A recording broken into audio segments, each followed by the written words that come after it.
누가복음 17장 1절에서 4절입니다.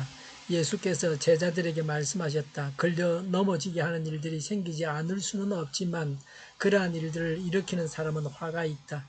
이 작은 사람들 가운데 하나를 걸려 넘어지게 하는 것보다 차라리 자기 목에 큰 맷돌을 매달고 바다에 빠지는 것이 나을 것이다.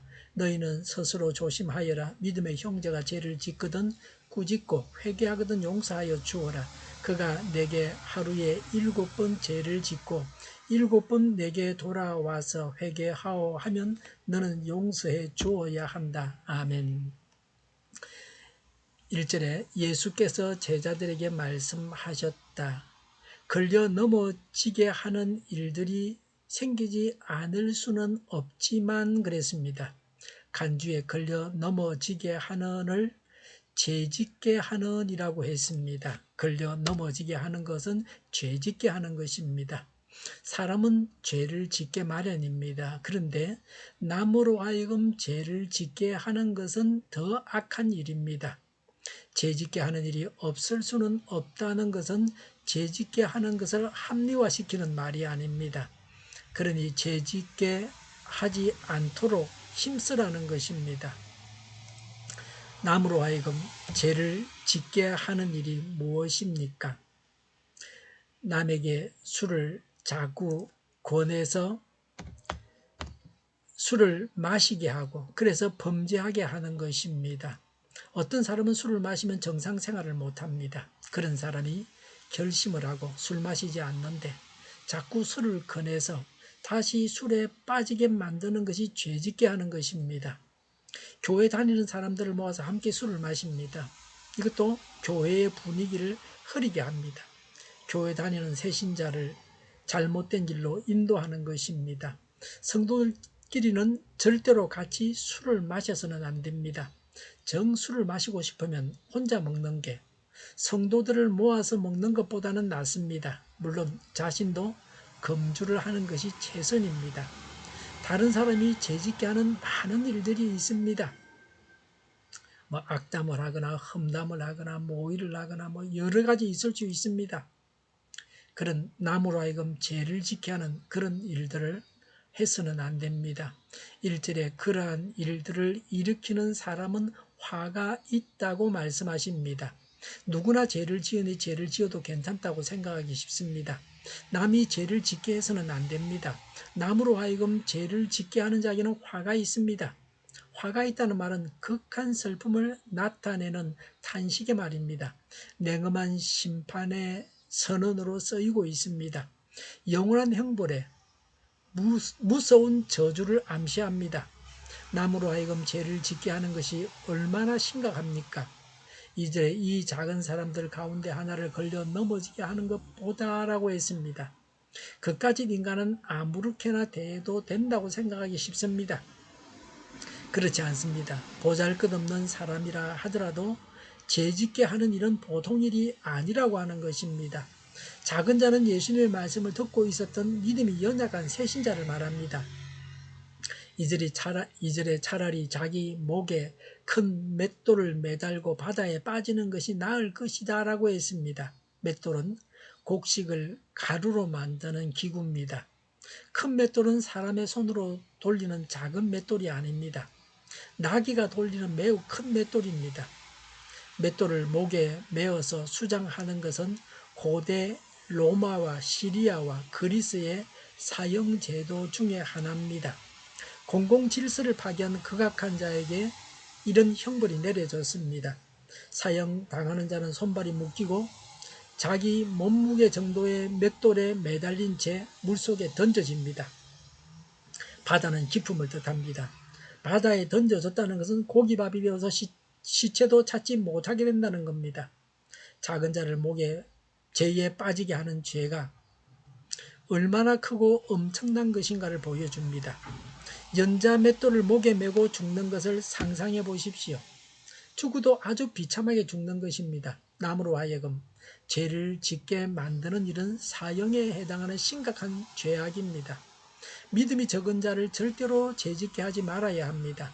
우리는 어떤 자입니까? 남이 걸려 넘어지게 하는 걸림돌입니까? 아니면 성도를 굳게 세우는 받침돌입니까?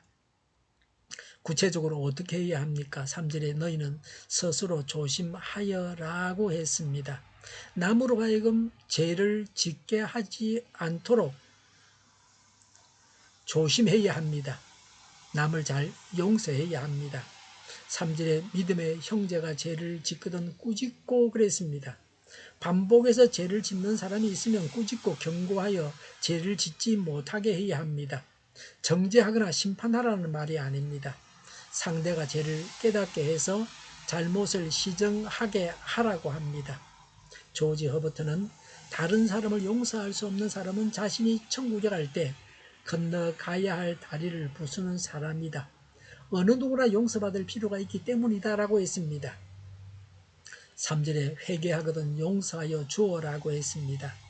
회개한다는 것은 가책을 느끼거나 깊이 생각하여 잘못을 깨닫는 것을 의미합니다. 용서하라는 것은 완전히 포기하고 면제하라는 뜻을 가지고 있습니다. 번복될 수 없는 완전한 용서를 하라고 합니다. 용서해 주어서 용서받게 해야 합니다. 용서하지 않아서 또 다른 죄를 짓게 해서는 안 됩니다. 얼마나 용서해 줘야 합니까? 4절에 그가 내게 하루에 7번 죄를 짓고 7번 내게 돌아와서 회개하오 하면 너는 용서해 주어야 한다고 했습니다. 회개하지 않는 자까지 용서라는 말은 아닙니다. 회개하지 않는 자라도 회개하면 용서할 준비는 하고 있어야 합니다. 7은 완전수입니다. 무한수입니다. 단순하게 용서하는 횟수를 7번만 하면 된다. 이런 말이 아닙니다.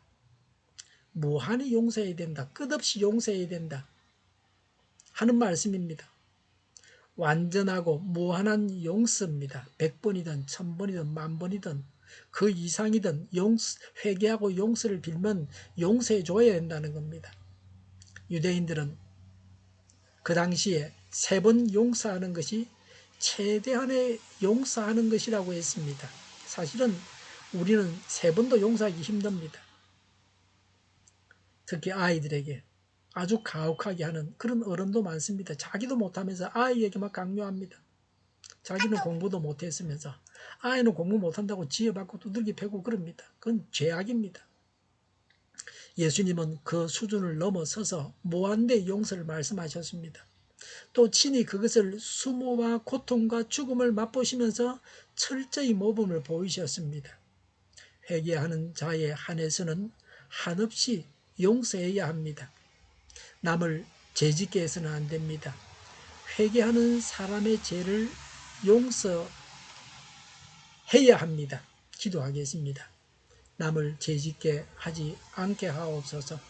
남의 죄를 완전하게 용서하게 하옵소서. 오늘보다는 내일이 더 낫게 하옵소서. 교회가 분열되지 않고 하나가 되게 하여 주시옵소서. 모든 언론이 제 역할을 다하게 하옵소서.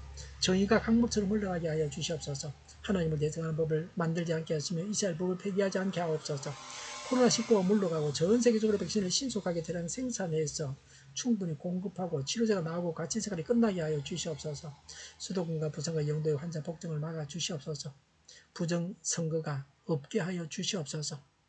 부정선거를 했다는 말도 나오지 않게 하여 주시옵소서. 오늘도 드려지는 예배를 주장하시고 하나님 홀로 영광을 받으시옵소서. 우리 모두에게는 은혜가 넘치고 감염이 없는 예배가 되게 하여 주시옵소서.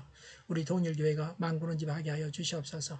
예수 이름으로 명하노니 모든 병만은 물러가고 몸의 모든 부분들은 온전하게 될지어다. 신유의 기적을 베푸셔서 지금도 저희의 질병을 고쳐 주시옵소서. 코로나로 신음하는 모든 자들을 고치시고 온전케 하여 주시옵소서. 저희와 교회와 이 나라의 민족을 불쌍히 여겨 주시옵소서. 잘못된 것을 제거해서 성결하게 하여 주시옵소서. 교회와 나라의 지도자복을 허락하여 주시옵소서. 하나님께서 기뻐하시는 교회와 나라가 되게 하여 주시옵소서. 늘 맑은 공기를 마실 수 있게 하여 주시옵소서. 공부하는 학생들에게 지혜를 다하셔서 앞서가게 하시며 학교의 영광을 누리게 하여 주시옵소서. 오늘도 하나님 안에서 차고 넘치는 삶, 복된 삶을 살게 하여 주시옵소서. 감사와 찬양을 주님께 돌려드리며 예수님의 이름으로 기도하옵나이다. 아멘.